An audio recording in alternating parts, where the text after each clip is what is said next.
Hey everyone, this is Orekoya Olusegun, Physics Mathematics Fundamentals on YouTube. This YouTube is basically on physics and mathematics, but today we are going to dwell on mathematics. But before we go further on today's work, please do not forget to like, share, subscribe, and click on notification button so that you can have more of my video. Thank you.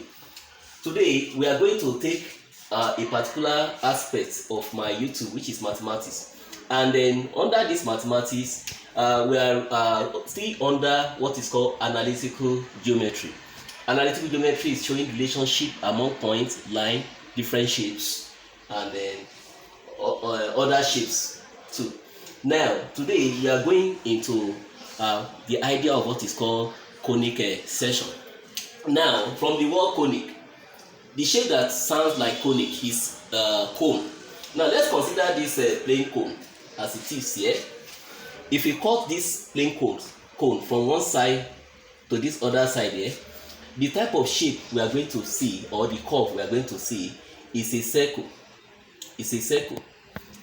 And if you cut it from this end to this other end here, the type of curve we are going to see there is an ellipse.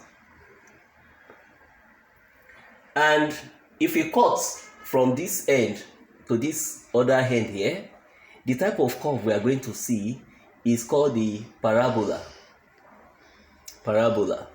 And if you cut from this end to this end, the type of curve we are going to see is called hyperbola. Now, these conics, they have different curvature. And the curvature of the conic that is perfect is that of circle. The reason is that the way circle curve around this circumference is uniform. From this point P1 to this point P2, the curvature is constant. So the measure of curvature of a conic section is known as eccentricity. Eccentricity is a measure of degree of curvature of conic sections. Now each of these curves or sections are known as conics. So we have circle as a conic, then we have ellipse as a conic, we have parabola as a conic, then we have hyperbola as a conic. So this is the hyperbola. We have one curve on one side and the other curve on this other side. This one is a circle, and this is an ellipse. This is a parabola, and this is a hyperbola. So the measure of the curvature of each of these conics is known as eccentricity. Now, mathematically, eccentricity is defined in this way. Let me say I have a fixed straight line. This straight line is a fixed line. Fixed straight line. It's a fixed line. And let's say we have a fixed point, F, called focus. So now, if I take any point or arbitrary point P of coordinates x, y, anywhere there. Now, according to definition of eccentricity E, if we measure the distance between this variable point and this fixed point, let's call it distance Z1, and we measure the perpendicular distance from this variable point to this fixed point, let's call it distance D2.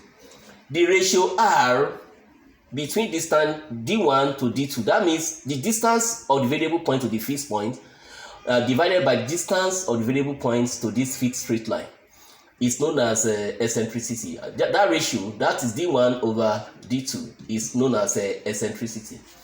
And the eccentricity, let me draw analysis for eccentricity E. The value of eccentricity vary between 0 and greater than 1. So the eccentricity of a conic section that is greater than 1 is that of hyperbola. This is hyperbola. So the eccentricity E of hyperbola is greater than 1. E greater than 1.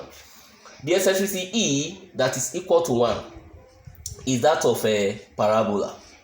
parabola. E is equal to 1. The eccentricity of a Conic section that lies between 0 and 1 here, that eccentricity that is less than 1 is that of the ellipse. So eccentricity of the ellipse is less than 1. And the eccentricity of the Conic section that is equal to 0 is that of circle. Eccentricity of circle is equal to 0. So like I said, eccentricity actually measure the level of curvature of a Conic section as you move along that curve from point to point. Thank you so much for listening to my video. I believe that you have learned one or two things concerning Conic section. Please, once again, do not forget to share, like, subscribe, and click on notification button so that you can have more of my video. But the next video we are going to have now is a solution to a problem relating to the hyperbola. Thank you for watching. Have a nice day.